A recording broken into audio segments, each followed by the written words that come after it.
Welcome to Skills with Santosh. This is the Royal Enfield Adventure Riding Tutorial Series. This one, it's all about hills. Going up, going down, but being safe. Flat ground, it's awesome for cricket, but it sucks for motorcycles. Motorcycles want to go up big hills and then back down them again.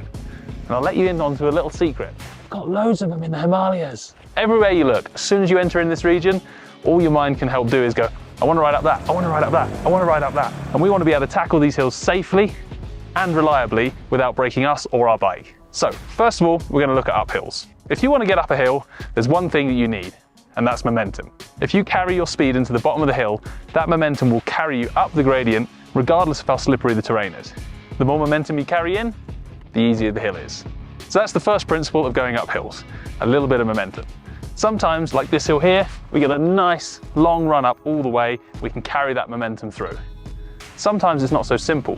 We have a sharp hairpin turn or an awkward bump that causes us to slow down. Then the aim is to build that momentum back up in whatever space you've got. Even if you only have one bike length, you'll be surprised how much speed you can get on the flat before you enter the next steep bit of the hill. Now, the second most important thing with climbing hills is vision. It's always really important, whatever we're doing on a motorcycle, but here's the deal. If you're looking to the top of the hill and you keep looking there, chances are you'll make it. If you're looking at that boulder on the edge of the track you really don't want to hit, guess where you're going? Straight into that boulder. So pick your line, look where you want to go, and join the dots between the good bits all the way to the top of the hill. Finally, throttle and gear selection. When I'm riding hills, I'm always trying to be as agile as possible with the gears. You need to be able to quickly change down the gears if the speed slows down, but you still need drive. This is something you have to practice lots on the flat. If you're lazy with the gears, especially when you come to a hairpin hill up here in the Himalayas, you'll easily get caught out, stall the bike, and then risk dropping it. Finally, it's good to know what happens when you don't make it. A lot of people are really nervous to not make it up a hill because they feel like they're going to roll down backwards, and that sucks.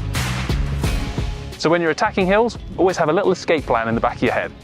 You want to be able to stop, stall the engine, and just stay stationary. The engine will hang against the gear all the time the clutch is out.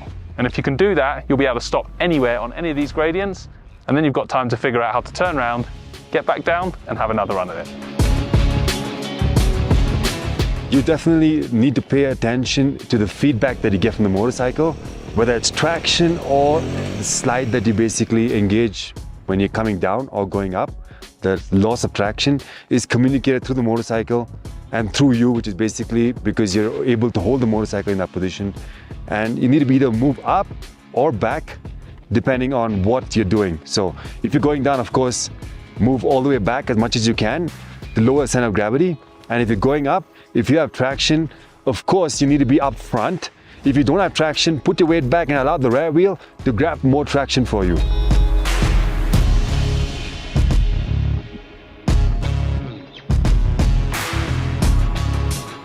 Sooner or later, if you're going uphill, you're going to have to go back down. And at that point, the same principles still apply. Momentum is still key. Downhill, we want to kill the momentum at the top. Enter the hill as slowly as possible. You can always add speed on a downhill.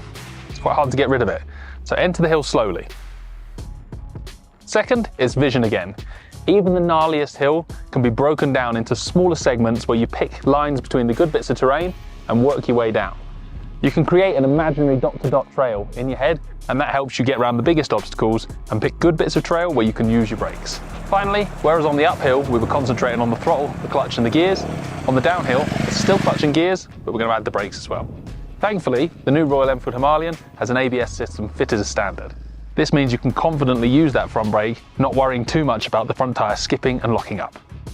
Now with the downhill, we use our engine and our brakes to maintain speed on the descent.